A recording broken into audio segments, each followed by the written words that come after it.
Bom dia a todos. Tudo bem com vocês? Prontos para mais um estudo? Vamos encurvar nossas frontes para uma pequena petição. Santo Deus, invocamos o Teu nome santo nesse momento, suplicando a presença do Espírito Santo entre nós, para conduzir as nossas mentes à verdade. Que ao abrir a Sua palavra, o Senhor nos ajude, nos guie na compreensão correta do que aqui está expresso. É o que nós te pedimos por Jesus. Amém.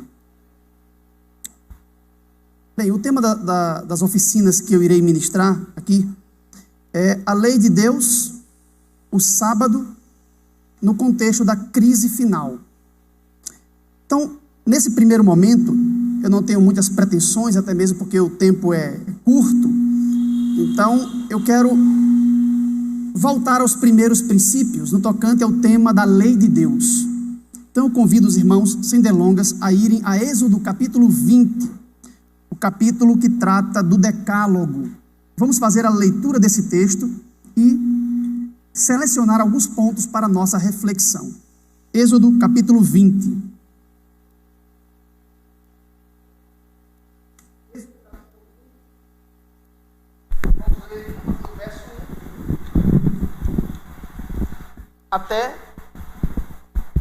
Até o verso 17.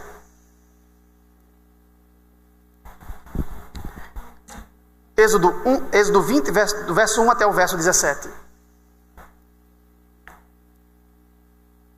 Então falou Deus todas estas palavras: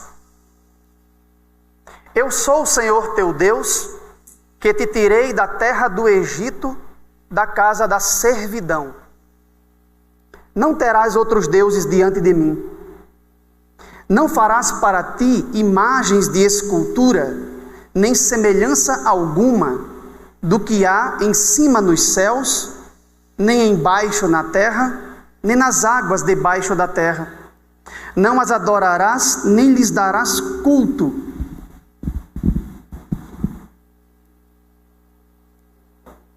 O eco, né? Os irmãos conseguem me ouvir sem o microfone?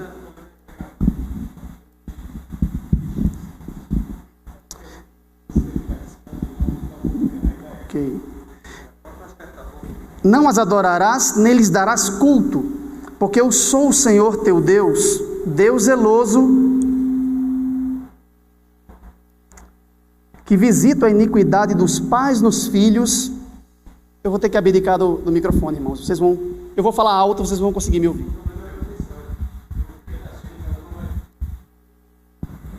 Tem um outro microfone aí.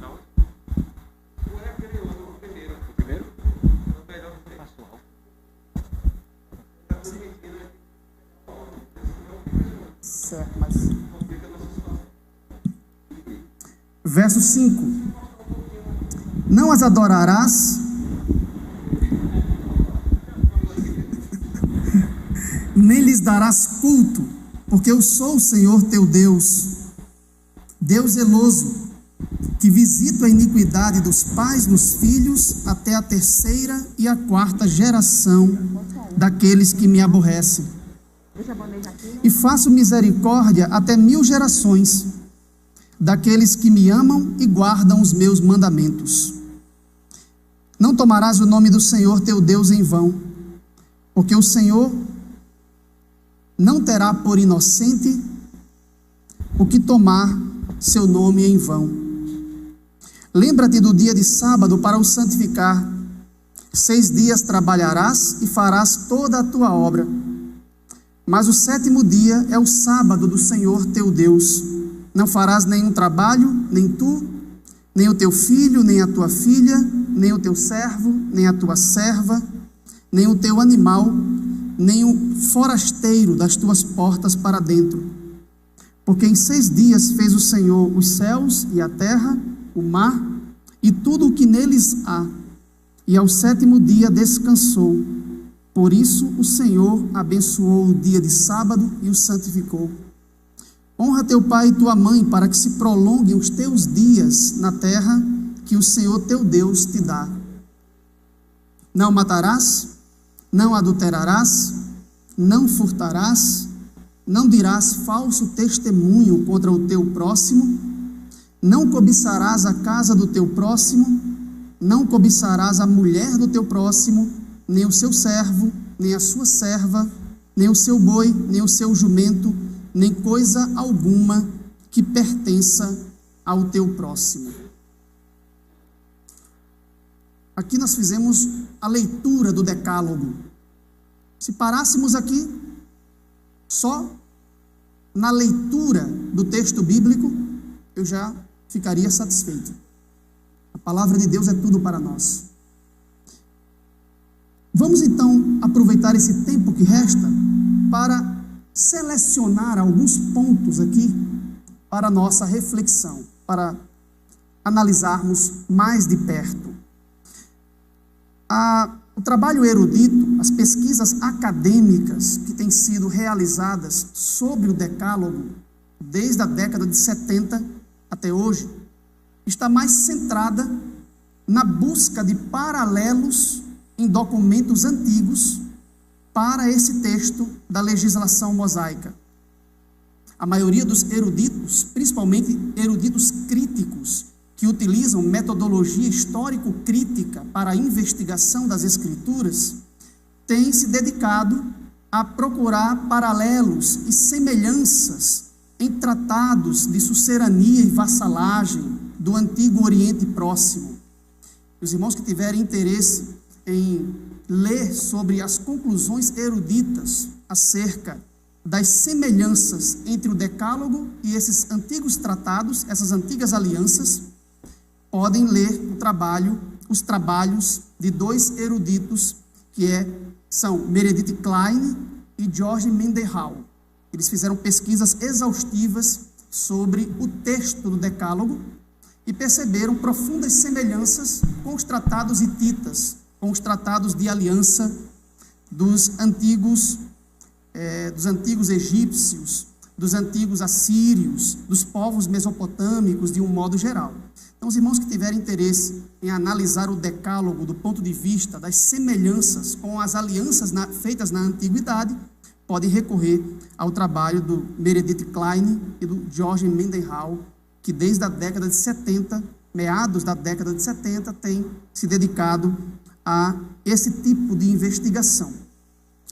Porém, uma das coisas que eles descobriram, que é importante para nós, é que o Decálogo, na realidade, o que se chama de Código da Aliança, Êxodo capítulo 20 até o capítulo 24, pode ser dividido em 4 porções, em 4 tópicos.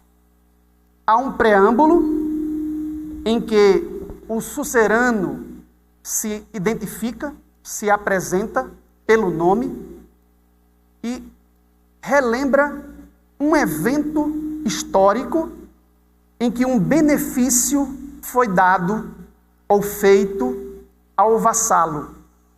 Seria o fundamento histórico da aliança. No preâmbulo, o sucerano se apresenta e relembra ao vassalo o benefício. Está presente, o Decálogo está presente nos tratados de sucerania e vassalagem do Antigo Oriente Próximo, principalmente os tratados hititas que foram mais investigados.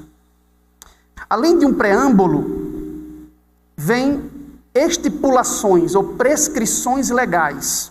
Depois que o sucerano se apresenta e relembra o benefício, base da aliança, ele apresenta suas exigências, suas estipulações ao vassalo, suas estipulações legais. Depois há uma porção nos documentos antigos, nos tratados antigos, dedicada a apresentar as bênçãos e as maldições.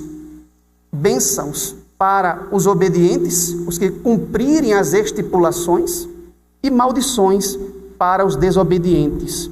E no final há uma recomendação para a leitura pública do documento, periodicamente. Se você ler Êxodo capítulo 20, 21, 22, 23 e 24, você vai encontrar essas 4 porções bem diferenciadas, seguindo aí as convenções da antiguidade. Convenções literárias, era assim que se produzia um antigo tratado, uma aliança era feita na antiguidade. Essa mesma estrutura aparece aqui dentro da legislação mosaica, né?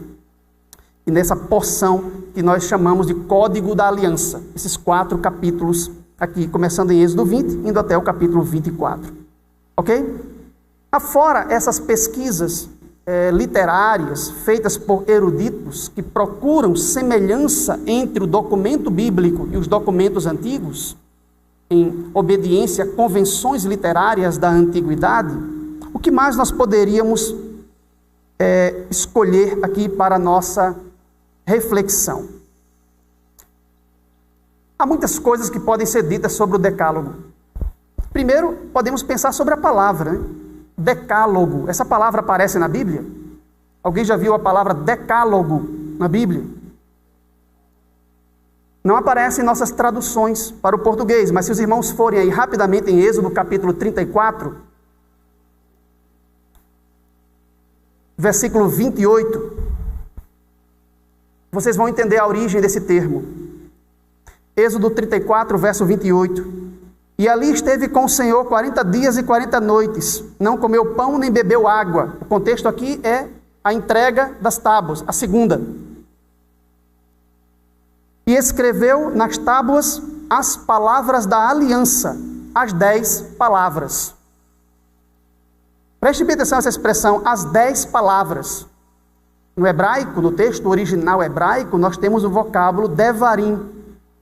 Mas na versão grega do Antigo Testamento, mais antiga de que dispomos, a chamada Septuaginta, ou LXX, a versão dos 70, aparece a expressão grega composta, decalogos, 10 palavras. Daí o termo decálogo no idioma português. Note que não encontramos aqui a expressão os 10 mandamentos, que é muito comum a nós. Aparece a expressão as 10 palavras. E nesse verso 28 também é dito que o que estava inscrito nas tábuas eram as palavras da aliança. As 10 palavras, as palavras da aliança. Ou seja, o decálogo é a súmula de toda a aliança. No decálogo, nós encontramos as palavras da aliança sinaítica, o pacto do Sinai, firmado entre Deus e o antigo povo do pacto, o povo de Israel. Então, no tocante ao termo decálogo, os irmãos já agora têm essa informação. Estamos diante das 10 palavras pronunciadas por Deus. Não palavra no sentido de que é um vocábulo específico, mas 10 mensagens ou 10 preceitos aqui apresentados. E o verso 1 de Êxodo 20 introduz esse tema quando diz: então falou Deus todas estas palavras. Se vocês tomarem como base o texto hebraico, o texto em sua língua original, vocês irão perceber que Deus pronunciou 172 palavras. Aí, desde o verso 2 até o final do verso 17. É um dado estatístico relevante? Não muito. Mas o verso 1 diz: Deus falou todas estas palavras. 172 palavras foram proferidas pela boca de Deus. O elemento mais importante não é o número de palavras proferidas. Para nós, no verso 1, o elemento mais importante é a expressão, falou Deus todas estas palavras. Essa expressão você não encontra na Torá, em nenhum outro lugar. Em nenhuma outra parte do Pentateuco, você encontra a expressão, Deus falou estas palavras. Sempre Deus fala a Moisés e a Arão, dizendo, Deus fala ao povo através de Moisés e Arão, como seus mediadores, como seus intermediários, como seus porta-vozes. para usar aqui o termo original, Navi, né? Profeta, boca de Deus, o porta-voz de Deus. Esta é a primeira e a única vez dentro do Pentateuco em que Deus fala diretamente ao povo. Deus, do cume do monte, fala diretamente ao povo. E quando chegamos no verso 18, o povo pede a Moisés que Deus não fale mais, prefere ouvir da própria boca de Moisés. Portanto, a única porção da legislação mosaica, podemos dizer assim, da lei, proferida por Deus diretamente ao povo, é o Decálogo. Aí aqui nós percebemos uma certa singularidade nesse trecho das Escrituras. É muito comum hoje, dentro do protestantismo, a ideia de que a lei de Deus é um todo indivisível e que nós não deveríamos fazer qualquer divisão em categorias, qualquer fragmentação da lei em tipos, porque seria uma forma arbitrária de dividir ou fragmentar um todo indissolúvel, um todo indissociável, que é a lei de Deus. Então, muitas vezes os adventistas são acusados de destruírem a unidade da lei divina ao separar trechos ou porções legais em categorias: lei moral, lei cerimonial, leis civis, leis alimentares ou leis dietéticas. Então, muitas vezes, pesa sobre nós esta acusação de destruir a unidade da legislação divina, da lei revelada no Antigo Testamento. Bem, é verdade que a lei de Deus, presente nos 5 primeiros livros da Bíblia, é uma unidade indestrutível, uma unidade indissolúvel. Mas não é verdade que estamos aqui diante de um código inclassificatório, sob qualquer critério. É verdade que não podemos impor ao texto categorias modernas ou contemporâneas que venham, de alguma forma, a destruir a unidade da revelação. É verdade que estamos diante de uma unicidade revelada por Deus. Mas não é verdade que a legislação mosaica como um todo não possa ser submetida a qualquer tipo de classificação. É um todo indivisível, mas não inclassificável. Na história do judaísmo, já existiam várias formas, várias categorias de classificação da lei mosaica. Os antigos rabinos computavam 613 mandamentos, alguns negativos, proibições, e outros positivos, prescrições. O próprio Jesus fala do maior mandamento da lei, ou de maiores ou menores mandamentos dentro da lei. Então, não é verdade que a lei não se submeta a qualquer forma de classificação. É possível estabelecer certas classificações sem destruir a unidade da revelação divina.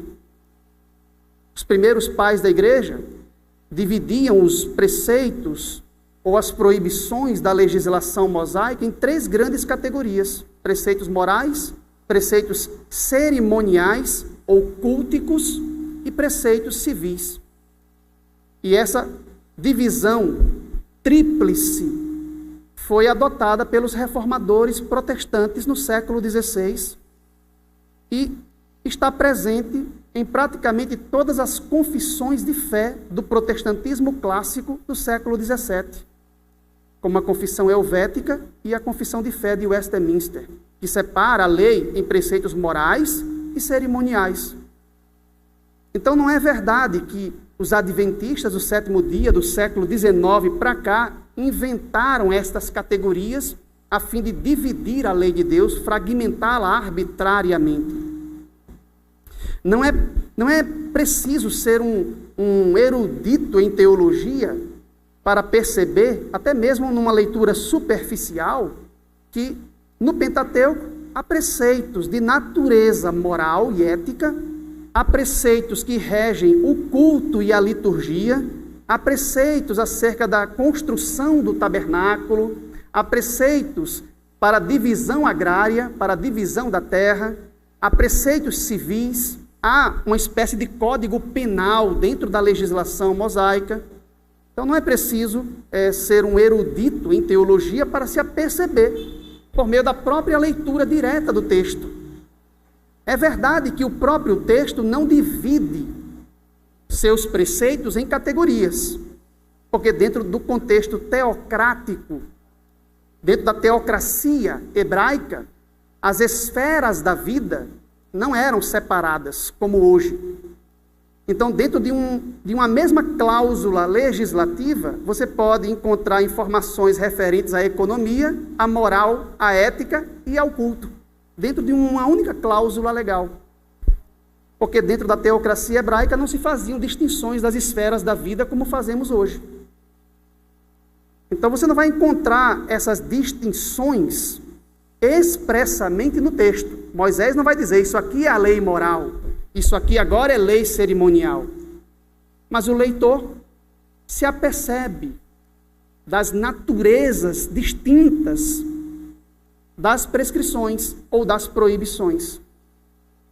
Então não é errado apresentar essas classificações, lei moral, lei cerimonial, cultica, ritual, ou leis dietéticas, leis de saúde, leis sanitárias ou leis civis. Isso não é errado, isso não destrói a unidade da revelação divina. Como eu disse, o código é unificado, mas não inclassificável sob qualquer critério, como alguns têm erroneamente defendido mais recentemente dentro de alguns setores do protestantismo. E aqui nós encontramos uma evidência disso. O decálogo, ele é singular. Ele aqui é apresentado com um destaque, um realce especial dentro de toda a legislação mosaica. Como nós sabemos que o decálogo é especial? Primeiro porque é a única porção da legislação divina em que Deus pronuncia diretamente ao seu povo, sem mediador. Deus fala do cume do monte para Israel. Deus falou todas estas palavras. E mais, não somente falou, como é a única parte da legislação que ele escreveu. Escreveu com seu próprio dedo. E não em um material facilmente perecível, como eram os papiros na antiguidade. Mas escreveu em pedra, para deixar claro o conceito de permanência e durabilidade. É a única porção da legislação que Deus pronuncia diretamente aos ouvidos do povo do pacto e escreve com o dedo em tábuas de pedra. E mais, é a única porção da legislação mosaica que Deus ordena que seja protegido, que seja guardado em um escrínio sagrado, a arca da aliança, feita de madeira de acácia, revestida de ouro, com uma tampa especial, que é o propiciatório, e guardada nos recintos mais profundos do santuário, o lugar mais santo do santuário, do tabernáculo, o Santo dos Santos. Se isso não é singularidade, se isso não traz um relevo, um destaque especial para o decálogo, que mais poderia ser feito? E mais, analisando a estrutura literária da legislação mosaica, nós nos apercebemos de que o decálogo é constituído de leis apodíticas, enquanto que o restante da legislação divina é constituído de leis casuísticas.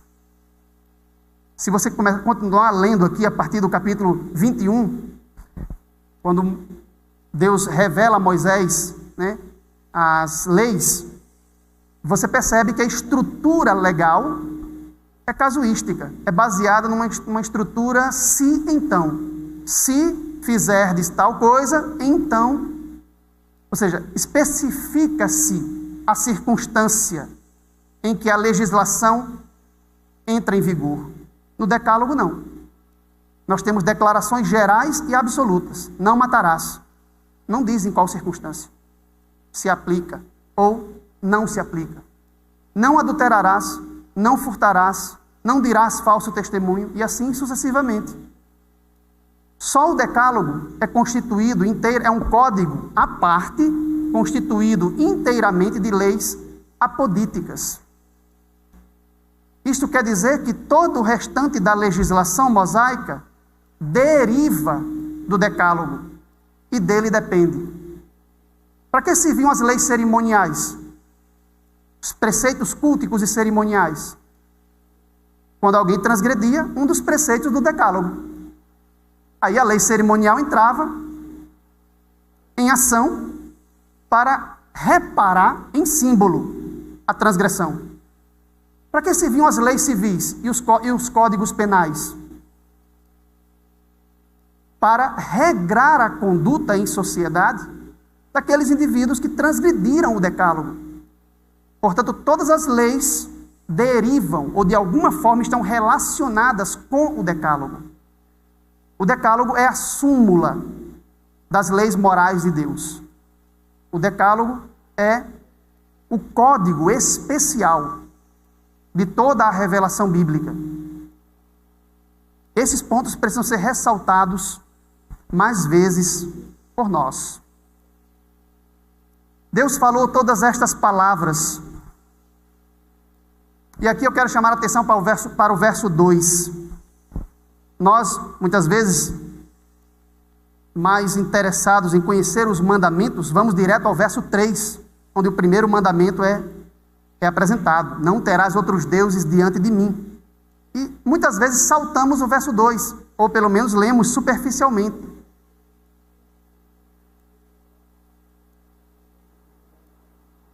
Mas o verso 2 é vital para nós. Veja o que é dito. Depois do verso 1, falou Deus todas estas palavras,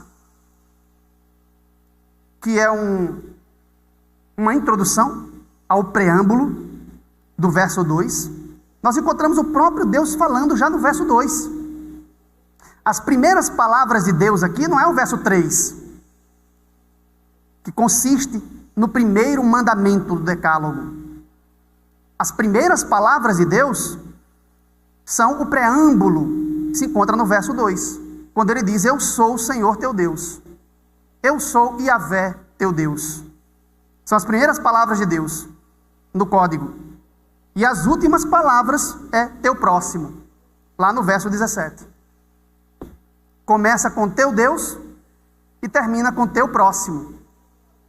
Isso leva a uma classificação natural de que uma parte do código tem a ver com o nosso relacionamento com Deus. Portanto, são preceitos essencialmente religiosos.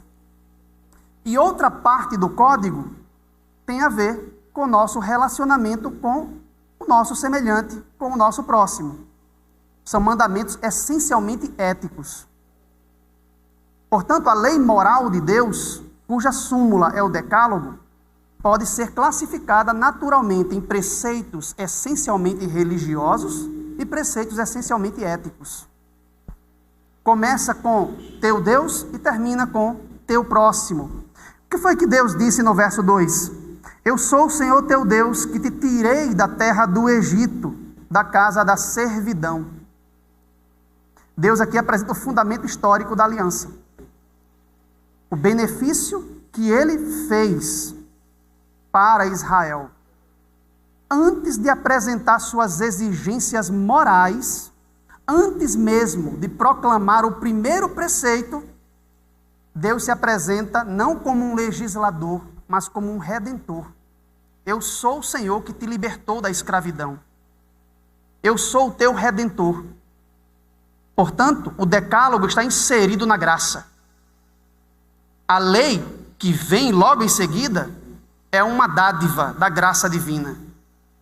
Esse conceito que predomina em alguns setores da cristandade hoje, de que o decálogo, a lei de Deus, as leis veterotestamentárias são desprovidas de graça, ou se opõem à graça, ou estão em um contexto distinto dela, não suportam a investigação. Deus se apresenta como um redentor de seu povo, antes de se apresentar como um legislador. Eu sou o Senhor teu Deus, que te tirei da terra do Egito, da casa da servidão. Depois que Deus liberta o povo e o faz incondicionalmente, o povo não fez nada por merecer. Não havia mérito naqueles escravos hebreus no Egito. E Deus os tirou dali com mão poderosa. E agora, na encosta do Sinai, no deserto de Sim, Deus relembra o benefício. E depois apresenta suas exigências morais. É importante gravar essa sequência. Primeiro Deus liberta. Primeiro Deus redime. Depois apresenta suas exigências morais. Primeiro Deus constitui um povo, liberta e forma uma nação. Faz uma aliança com ela. E depois apresenta os ditames de sua vontade, suas exigências éticas e morais. Portanto, o decálogo é precedido imediatamente por um ato de graça, por um ato de redenção. O verso 3, primeiro mandamento, e aqui uma distinção na classificação dos próprios, da enumeração dos próprios mandamentos, da perspectiva judaica. Os judeus incluem o verso 2 como parte já do primeiro mandamento, certo? Claro que isso é injustificável. O verso 2 não é um preceito, não é uma cláusula legal. É o que nos tratados do Antigo Oriente ocupava aquela posição literária do preâmbulo histórico, em que o sucerano se apresenta por nome e mostra ou relembra o respaldo histórico ou fundamento histórico da aliança. Aqui Deus se apresenta no verso 2 e apresenta o fundamento histórico, o Êxodo, a libertação da escravidão egípcia. O preceito mesmo aparece no verso 3. Não terás outros deuses diante de mim. E aqui não é uma crítica ao enoteísmo, como alguns pensam, mas uma crítica ao politeísmo mesmo, certo? Que alguns teólogos críticos acham, né, que Deus não está condenando aqui a adoração, Deus não está condenando aqui a existência de deuses, Ele está condenando apenas a adoração a eles. Deus queria que Israel adorasse apenas a Ele, como se fosse uma espécie de Deus tribal que tivesse ali uma restrição étnica e nacional. Ou seja, não se desconsiderava a existência de outros deuses, mas Israel deveria adorar o seu Deus, que era mais forte, mais poderoso do que os outros, porque os libertara do Egito. Isso seria o que se chama de enoteísmo. Reconhece-se a existência de múltiplos deuses, mas se adora apenas uma divindade maior do panteão. Não é esse conceito que está em foco aqui, né? Aqui, no primeiro mandamento, Deus está condenando o politeísmo em todas as suas manifestações. Não terás outros deuses diante de mim. O segundo mandamento, no verso 4, não farás para ti imagens de escultura, nem semelhança alguma do que há no céu, nem embaixo na terra, nem nas águas debaixo da terra. Se lermos apenas o verso 4, sem o seu complemento, no verso 5, nós talvez cheguemos à conclusão precipitada de que Deus condena a arte, e que Deus condena toda e qualquer forma de escultura, porque aqui diz, não farás para ti imagens de escultura do que há no céu, na terra e nas águas debaixo da terra. Mas o verso 5 nos explica, não as adorarás, nem lhes darás culto. Portanto, Deus proíbe fazer tais ídolos para um contexto de adoração. não te prostrarás diante delas, não lhes darás culto, porque eu sou o Senhor teu Deus, Deus zeloso, que visita a iniquidade dos pais nos filhos, até a 3ª e a 4ª geração. Não tenho tempo para explicar essa frase aqui, mas percebam o contraste, né? Deus visita a iniquidade dos pais nos filhos até a 3ª e a 4ª geração, mas a misericórdia dele é para 1000 gerações.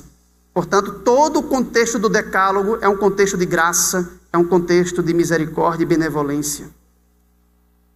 Verso 7, não tomarás o nome do Senhor teu Deus em vão, porque o Senhor não terá por inocente o que tomar seu nome em vão. E o contexto aqui certamente tem a ver com juramentos feitos na antiguidade. O tempo é curto, eu tenho que correr agora porque eu quero chegar num ponto mais adiante. Bem, quando nós lemos esses 3 primeiros mandamentos, nós ficamos com a nítida impressão de que se tratam de mandamentos religiosos. Sim ou não? Não terás outros deuses diante de mim, não farás para ti imagens de escultura, nem as adorarás. Não tomar o nome do Senhor teu Deus em vão. São preceitos essencialmente religiosos, regem nossa conduta com Deus. Nesse ponto não há dúvida. Quando nós lemos os 6 últimos mandamentos, nós também ficamos com a clara impressão de que se referem a mandamentos éticos. Regem nossa conduta com o próximo. Veja aí comigo a partir do verso 12. O 5º mandamento. Honra teu pai e tua mãe, para que se prolongue os teus dias na terra que o Senhor teu Deus te dá. Este mandamento, o 5º do decálogo, é o único que é expresso de modo afirmativo, em linguagem positiva. A partícula ló, a partícula não aparece aqui. É o único mandamento em que não há uma partícula não. E é o único mandamento com promessa. Na realidade, o primeiro mandamento com promessa, segundo a interpretação de Paulo em Efésios capítulo 6. Depois vem não matarás, cuja melhor tradução seria não cometerás homicídio ou assassínio. Não adulterarás, porque essa tradução não matarás ficou muito abrangente, né? E não é essa a intenção aqui. A intenção original do texto. Não adulterarás, não furtarás. Furtarás aqui ficou muito específico, né? E o nosso código distingue o roubo do furto, quer usemos, né? Quer se use ou não arma no ato, né? Aqui o termo furtarás deve ser entendido de modo mais abrangente. Toda e qualquer forma de subtração de um bem alheio está sendo condenada por este preceito. Não dirás falso testemunho contra o teu próximo, isso é importante. Poucas pessoas têm pensado sobre isso, mas Deus está dizendo aqui que nós temos o dever, a obrigação de preservar a honra do nosso próximo. É a obrigação nossa preservar a honra do nosso próximo. Dizer falso testemunho naquela sociedade antiga poderia levar uma pessoa à morte, pelo testemunho de 2 testemunhas. Lembre-se que tinham falsas testemunhas no julgamento de Cristo, né? E o mandamento condena o falso testemunho contra o teu próximo. E depois vem o último mandamento, o único também que entra na esfera mental, no mundo intrapsíquico, né? Porque não procura reger um comportamento externalizado, mas vai para dentro da mente. Não cobiçarás as coisas do teu próximo, não cobiçarás a mulher do teu próximo, nem os seus servos, nem os seus animais, nem coisa alguma que pertença ao próximo. Claro que somente um tribunal de instância maior poderia julgar a transgressão deste mandamento, né? Evidentemente. Onde eu quero chegar com isso? Bem, nós adventistas estamos acostumados com a divisão do decálogo em 2 tábuas, né? Na primeira, os 4 primeiros mandamentos, que para nós tem a ver com nossa relação com Deus. E na outra tábua, os 6 últimos, que tem a ver com nossa relação com o próximo, com o nosso semelhante. Existem eruditos que procuram apresentar classificações diferentes. Alguns reformadores no século XVI colocavam 5 mandamentos numa tábua e 5 mandamentos na outra, né? O Walter Brueggemann, que é um erudito crítico, defende que os 3 primeiros se encontram numa tábua e 7 últimos numa outra, né? o Humberto Cassuto já defende como nós defendemos, né? 4 e 6. Então há um debate entre os eruditos sobre a classificação dos preceitos do Decálogo. Porém, nós não temos dúvida de que os 3 primeiros se referem ao nosso relacionamento com Deus. E os 6 últimos se referem ao relacionamento com o próximo. O ponto crítico aqui é o 4º mandamento. Por quê? Porque se vocês começarem a ler o 4º mandamento, ele começa tratando de um tema essencialmente religioso, nossa relação com Deus. Mas depois, ele insere subitamente nossa relação com o próximo. Veja comigo. Verso 8. Lembra-te do dia de sábado para o santificar. 6 dias trabalharás e farás toda a tua obra. Mas o 7º dia é o sábado do Senhor teu Deus, não farás nenhum trabalho. Até aqui, o mandamento é essencialmente religioso. Deus ordena separar dentre os 7 dias da semana, um para adoração. Mas agora, no meio do verso 10, se vocês olharem com atenção, entra o elemento, a relação do homem com o seu semelhante. Quem não deve trabalhar no sábado? E 7 itens são mencionados na lista. Esse número já é bem sugestivo, né? Nem tu, nem teu filho, nem tua filha, nem o teu servo, nem a tua serva, nem o teu animal, nem o estrangeiro das tuas portas para dentro. Deus ordena a observância do sábado não apenas ao adorador, mas todos os que estiverem debaixo de sua responsabilidade direta devem ser liberados do trabalho no sábado. Você tem o dever de promover o descanso e a santificação do sábado para o seu filho, para a sua filha, para o seu servo, para a sua serva, para o animal e até para o estrangeiro de tuas portas para dentro. E aqui algo inusitado, né? Muito se fala que 9 dos 10 mandamentos têm escopo universal. É extracultural, atravessa as eras e se aplica a todas as pessoas. Se fala muito hoje dentro da cristandade que o mandamento não matarás tem aplicação universal.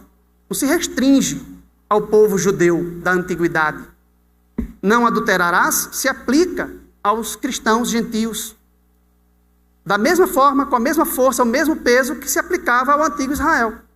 Menos, dizem eles, o 4º mandamento. Esse se restringe a Israel. O sábado se restringe a Israel. Mas se vocês lerem o Decálogo com atenção, o único, pasmem, o único dos 10 que menciona o estrangeiro como estando debaixo da vigência do preceito é o 4º mandamento. Não parece uma ironia? Exatamente aquele que quase todos os grupos religiosos da cristandade restringem sua aplicação ao antigo povo. Restringem no sentido étnico e nacional ao povo de Israel. Sábado é coisa para o judeu, os outros não. Mas onde é que diz aí no mandamento não matarás que se aplica a um povo que não seja os judeus? Não dizem. Mas quando chega no mandamento do sábado, é dito que está debaixo de sua vigência, não somente você, mas seu filho, sua filha, seu servo, sua serva, o estrangeiro das tuas portas para dentro. Aí eles dizem, mas é o estrangeiro das tuas portas para dentro. Claro que o que está em foco aqui é o prosélito, é aquele estrangeiro não natural da terra que aceita a aliança. E é evidente que tem que ser assim, né? Todo que aceita a aliança com Deus está sob a autoridade desse preceito. Então, esse é um fato que deve também ser ressaltado aqui. Então note que a primeira parte do mandamento rege nossa conduta com Deus. Mas a segunda parte do mesmo mandamento rege nossa conduta com o próximo. com o meu filho, com minha filha, com o meu escravo, com o estrangeiro, com o animal, e assim sucessivamente. Então podemos dizer que o quarto mandamento é uma espécie de mandamento dobradiça que liga os 3 primeiros preceitos de amor a Deus e os 6 últimos preceitos de amor ao próximo. Porque nele constam cláusulas que regem a conduta com Deus e cláusulas que regem a conduta com o nosso próximo. Podemos dizer então que o quarto mandamento é o coração da lei, é o centro do decálogo. Dr. Meredith Kline chegou à mesma conclusão em seus estudos literários, e ele não é um pesquisador adventista, mas estudando documentos, antigos tratados, ele viu que no meio das estipulações legais, naquela porção do tratado reservada às estipulações, às normas, o sucerano colocava ali o seu selo dinástico. Muitos documentos foram encontrados e o selo consta no centro das estipulações. E o selo traz o nome do sucerano, o cargo ou a função que ele exerce e sua jurisdição, ou seja, os domínios, os territórios sobre o qual governa. E quando nós lemos atentamente o quarto mandamento, nós percebemos que ele é o único dentre os 10 que traz esses 3 elementos de um selo dinástico da antiguidade: o nome da autoridade, o cargo que ele representa e o território sobre o qual governa. O nome é Yahvé, nosso Deus. Ele é o Criador de todas as coisas. E ele governa sobre os céus, a terra, o mar e tudo o que neles há. Portanto, a conclusão a que os eruditos chegam é que o quarto mandamento é realmente o centro do decálogo, é o selo, ocupa o lugar do selo dinástico nos antigos tratados de sucerania e vassalagem. Eu tenho um texto aqui do Meredith Kline, vou deixar para passar para os irmãos depois da apresentação, para nós ganharmos tempo aqui. Então nós temos o quarto mandamento como sendo distinto dos outros, porque ele abrange nossa relação com Deus e abrange nossa relação com o próximo, portanto é um mandamento de transição entre os 3 primeiros preceitos, essencialmente religiosos, e os 6 últimos, essencialmente éticos. Porém, o elemento mais desnorteador é que o quarto mandamento é revestido de um modo especial em termos literários. Não sei se os irmãos notaram, mas dos 10 mandamentos, o quarto mandamento exige uma elaboração literária distinta, uma técnica de retórica muito usada na antiguidade, conhecida como quiasma, é utilizada para o mandamento do sábado e para nenhum outro mandamento no decálogo. O que é isso? As linhas foram construídas em um paralelismo inverso. Você combina a primeira linha com a última, combina a segunda com a penúltima, até que todo o tema vai se fechando em uma linha central. Veja comigo, 8, verso 1. Lembra-te do dia de sábado para o santificar. Guarde bem a expressão dia de sábado e guarde bem a expressão santificar. Guardaram? Agora leiam a última linha do mandamento, lá no final do verso 11, que diz: o Senhor abençoou o dia de sábado e o santificou. Perceberam a conexão? Agora vamos ler a segunda linha, lá em cima ainda no verso 9.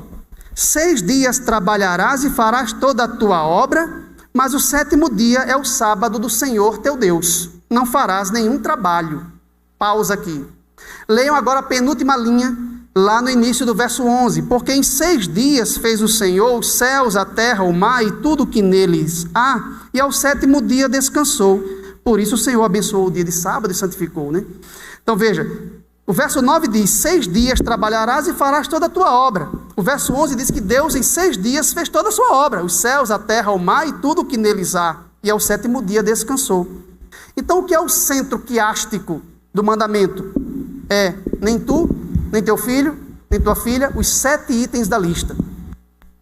Este é o centro do mandamento. há uma técnica especial que realça o quarto mandamento.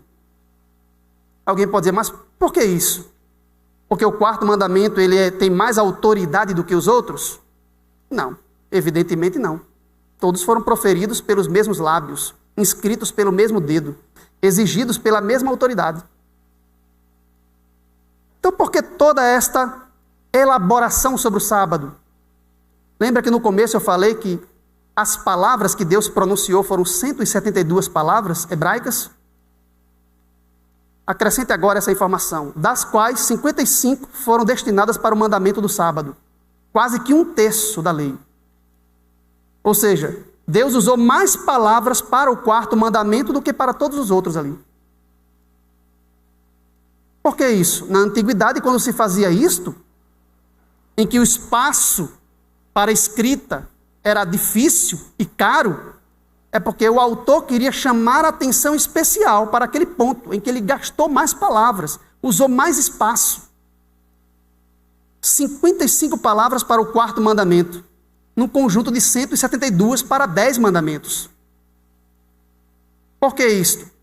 Será que é porque o sábado é mais especial do que os outros? Evidentemente não. Nenhuma adventista defende isso. Pode até dar a impressão em seus debates aí com o mundo evangélico de vez em quando, pode ficar essa impressão. Mas não é isso que teologicamente defendemos. Defendemos que os mandamentos são autoritativos, igualitariamente. Mas por que tantos elementos chamando a atenção para o quarto mandamento? E agora eu quero que os irmãos entendam por que isso acontece. Bem, eu vou fazer 2 perguntas. Com base nelas, nós iremos entender esta questão. No tocante aos 6 últimos mandamentos que regem nossa conduta ética com o nosso próximo. Já estou caminhando para o final. No tocante aos 6 últimos mandamentos, vamos nos colocar aqui sobre a plataforma da ética. Não matarás, não furtarás, não dirás falso testemunho. Pense sobre isso. Se situaram teoricamente? Ok. É necessário revelação divina para chegarmos à conclusão de que esses 6 preceitos são universalmente válidos? Será que a humanidade precisava de uma revelação de Deus para saber que matar, adulterar, furtar são coisas ruins em si mesmas? Será que o homem desprovido de revelação, sem auxílio sobrenatural, fazendo uso da luz natural da razão, chegaria a esta conclusão? Sim.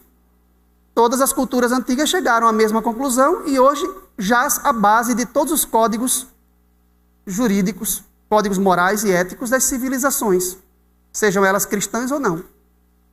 Ou seja, os 6 últimos mandamentos são tão autoevidentes, são tão intuitivos, que qualquer pessoa com um pouco de bom senso e racionalidade alcançaria sem a revelação divina. Então, há um consentimento natural para com as palavras de Deus. De fato, Deus disse não matarás e eu concordo, está inscrito na minha natureza. Eu chego a isso por meio de um simples raciocínio. Agora vamos sair da plataforma ética, vamos para a plataforma religiosa. Situando-se na plataforma religiosa ou até filosófica, para os que gostam da metafísica, né? Será que com a razão nós chegaríamos à conclusão de que os 3 primeiros preceitos são verdadeiros? Pense bem. Chegaríamos à conclusão. Todos os povos da antiguidade chegaram à conclusão. Embora todos os povos da antiguidade, exceto Israel, tenham desobedecido. Mas desobedeceram não porque não chegaram à conclusão. Paulo diz que o que de Deus se pode conhecer, eles conheceram, porque Deus lhes revelou. Romanos capítulo 1, verso 18 em diante. Tudo que de Deus se pode conhecer, o seu eterno poder, sua divindade, claramente se reconhece desde o princípio do mundo. Então, usando a razão, filósofos, como os filósofos gregos, chamaram lá de primeiro motor, como como Aristóteles, por exemplo, que via Deus como o primeiro motor inamovível, que move todas as coisas, porém não é movido por nenhuma delas. As loucuras dos filósofos, hein? Platão, todos chegaram à conclusão. E ao chegar à conclusão de que há um Deus, seu nome tem que ser respeitado. E se esse Deus é um ser pessoal, ele quer um relacionamento pessoal, ele não se deixa representar por veículos materiais como imagens e escultura. Mas o coração obstinado, o coração pecador, que é uma fábrica de ídolos, usando a linguagem de Calvino aqui, né? Leva o homem à apostasia para multiplicar deuses e fazer deuses à semelhança de répteis, de aves, quadrúpedes e assim por diante. O que eu quero dizer com isso? É que para alcançar a compreensão dada pelos 6 mandamentos éticos, ninguém precisa de revelação especial. Para alcançar a compreensão de que os 3 primeiros mandamentos são exigências religiosas, ninguém precisa de revelação especial. A questão é o sábado. É o único dos 10 que ninguém alcançaria sem revelação. Você pode até achar, não, eu posso descansar um dia em 7. E não há problema nenhum em você fazer isso. Só não é o sábado do Senhor, é o seu sábado. Você pode escolher o seu sábado, uma segunda, uma terça, mas não é o sábado do Senhor teu Deus, que é o 7º dia, e não um dia em 7. O único dos 10 preceitos, revestido aqui de toda essa especialidade, essa singularidade, é inteiramente conectado à revelação divina. Nenhum povo da antiguidade observou o sábado. Vocês sabiam que a semana de 7 dias só havia em Israel? Não há nenhum documento de que egípcios tinham uma semana de 7 dias. Ou mesopotâmicos. Na Revolução Francesa, que os loucos inventaram a semana de 10 dias naquela época. Mas somente Israel, sabendo que Deus criou o mundo em 6 dias e descansou no 7º, tinha o conceito de uma semana de 7 dias, culminando com o sábado. O sábado é diferente nesse sentido. Diferente em que sentido? Eu não chego a ele por conclusões racionais desprovidas de revelação especial. O que isso significa? Significa que haverá menos consentimento da parte dos homens. Entende a lógica? É um pouco filosófico isso. Mas se Deus me diz, não matarás, eu não quero que ninguém me mate, então eu concordo com Deus, porque isso eu alcanço. Eu entendo a razão disso. Antes que seja positivado o mandamento, antes mesmo, eu já entendo suas causas, suas razões. Mas quem chegaria à compreensão de que o 7º dia, dentre 7, aquelas 24 horas, que parecem tão iguais às outras, é diferente para Deus, é especial para Deus, se ele não tivesse dito? Ninguém chegaria a essa conclusão. Você poderia guardar uma sexta-feira, como o Islã, e dar aí até uma roupagem cristã. Vamos comemorar a sexta-feira porque Cristo morreu na sexta-feira. Ali ele consumou sua obra de redenção por nós. Ou você poderia guardar o domingo cristão para comemorar a ressurreição do Senhor, como faz a maior parte da cristandade, ou uma segunda-feira, uma terça. Qual é a diferença entre as 24 horas do sábado e as 24 horas de uma quinta-feira, por exemplo? Do ponto de vista físico, nenhum. Todas as tentativas de demonstrar que o 7º dia é especial de um ponto de vista científico, fracassaram até hoje. É igual a qualquer outro. Mas para Deus é especial. Portanto, guardar o sábado se baseia única e exclusivamente na autoridade divina. Você não tem razão nenhuma para guardar o sábado, a não ser a ordem de Deus. Isto quer dizer que eu tenho razão para guardar todos os outros. Eu tenho razão para guardar todos os outros. Mas para o 4º mandamento eu não tenho razão. Então a minha tendência é fazer o quê? Portanto, o 4º mandamento é um mandamento de prova. É um mandamento de teste dentro do decálogo. É aquele que é desprovido de qualquer base física e racional. é aquele que se sustenta exclusivamente na palavra de Jeová. Em outras palavras, o sábado é a árvore no meio do jardim. O que eu estou querendo dizer com essa metáfora? Reportem-se ao Éden. De todas as árvores do jardim comerás livremente, menos daquela árvore. O que havia de especial nela? Adão chegaria à conclusão de que aquela árvore era má e pecaminosa antes de Deus estabelecer a norma? Era necessária a positivação do mandamento para que o homem soubesse a razão dada por Deus. A razão dele. O homem não chegaria à conclusão sozinho. Deus teve que revelar que aquela árvore ali era diferente. Em termos físicos e racionais não havia diferença nenhuma. Por isso que era um mandamento de prova. Se Deus tivesse dito para Adão, não mate sua esposa Eva, Adão não teria pecado. Porque a natureza santa de Adão não permitiria que tal coisa acontecesse. Alguém poderia dizer, como assim? Adão foi criado em justiça e santidade, diz a Bíblia. A natureza dele não era neutra. Tinha inclinação para o bem. Só para o bem.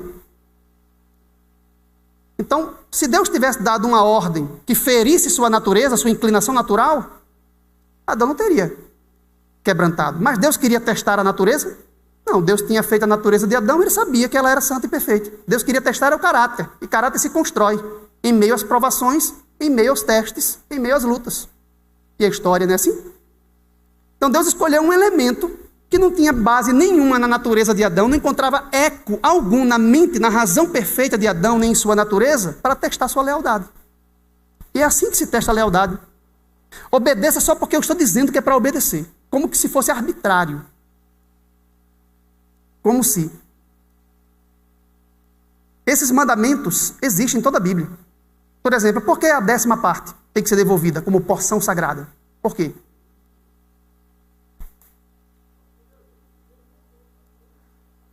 Você pode até especular filosoficamente e chegar à conclusão de que eu devo devolver a Deus uma parte.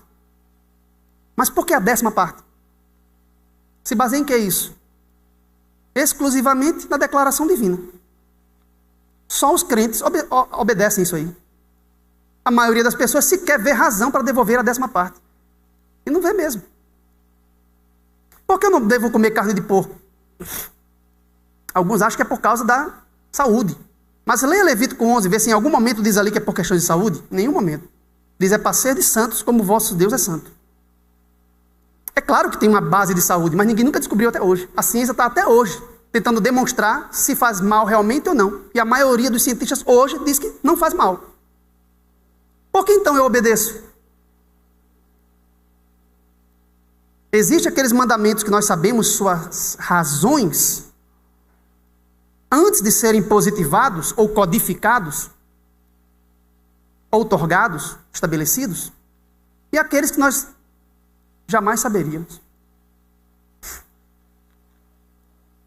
Se você colocar o mandamento do sábado ao lado do mandamento da árvore no Éden, você vai perceber uma coisa interessante. A estrutura literária é a mesma. É a mesma. De todas as árvores do jardim comerás livremente. 6 dias trabalharás e farás toda a tua obra. Mas a árvore do meio do jardim, dela não comerás, porque no dia em que dela comeres, morrerás. Mas o 7º dia é o sábado do Senhor teu Deus, aquele que o profanar morrerá. A estrutura é a mesma. O sábado é o mandamento da prova. Em contextos de crise, se o decálogo estiver em foco, é o mandamento do sábado que servirá como ponto de toque de lealdade. Uma pedra de esquina, a pedra de toque de lealdade. Essa ideia não é minha não, viu gente? Review and Herald, 30/8 de 1898, Ellen White diz: todo ser humano é colocado em teste como Adão e Eva no Éden. Assim como a árvore do conhecimento foi colocada no meio do jardim do Éden, o mandamento do sábado está colocado no meio do decálogo. Com respeito ao fruto da árvore do conhecimento foi feita a restrição: dele não comereis, para que não morrais. Gênesis 3:3. Quanto ao sábado, Deus disse: não profanareis, mas o santificareis. A conclusão dela: como a árvore do conhecimento foi o teste de obediência de Adão, o quarto mandamento é o teste que Deus deu para provar a lealdade de todo o seu povo. A experiência de Adão deve ser uma advertência para nós, enquanto durar o tempo. Ela nos adverte a não recebermos qualquer afirmação da boca de homens ou de anjos que retire um i ou um tio da sagrada lei de Jeová. Termina esse momento com os irmãos, relembrando esse ponto. O sábado é a árvore no meio do jardim. É o mandamento de prova. Se fundamenta exclusivamente na autoridade de Deus. Eu estou lançando aqui uma base para os nossos 2 estudos que faltam, em que vamos trabalhar a crise no final dos tempos. Por que o sábado terá uma relevância especial quando eclodir a última crise da história? Mas por aqui os irmãos já percebem que conceitualmente o sábado é distinto dos outros, não porque seja mais autoritativo do que os outros, mas porque ele é de uma natureza diferente. Ele é de natureza revelacional. Sem revelação divina, nós não entenderíamos, nós não saberíamos, não chegaríamos a esta conclusão, como ocorre com os outros. Por isso que ele é o mais apropriado de todos para servir como um teste de lealdade pública. Em todos os momentos de crise da história de Israel, o povo de Deus não foi testado e oprimido pelos perseguidores por causa de mandamentos éticos. Porque os perseguidores, os opressores também concordavam que não deveria matar, não deveria furtar. Qual era o elemento que o povo de Deus manifestava em momentos de prova? Circuncisão, guarda do sábado. Eram mandamentos sinais. Amanhã eu vou explicar para vocês o conceito de mandamento sinal, que é aquele que entra em evidência em momento de crise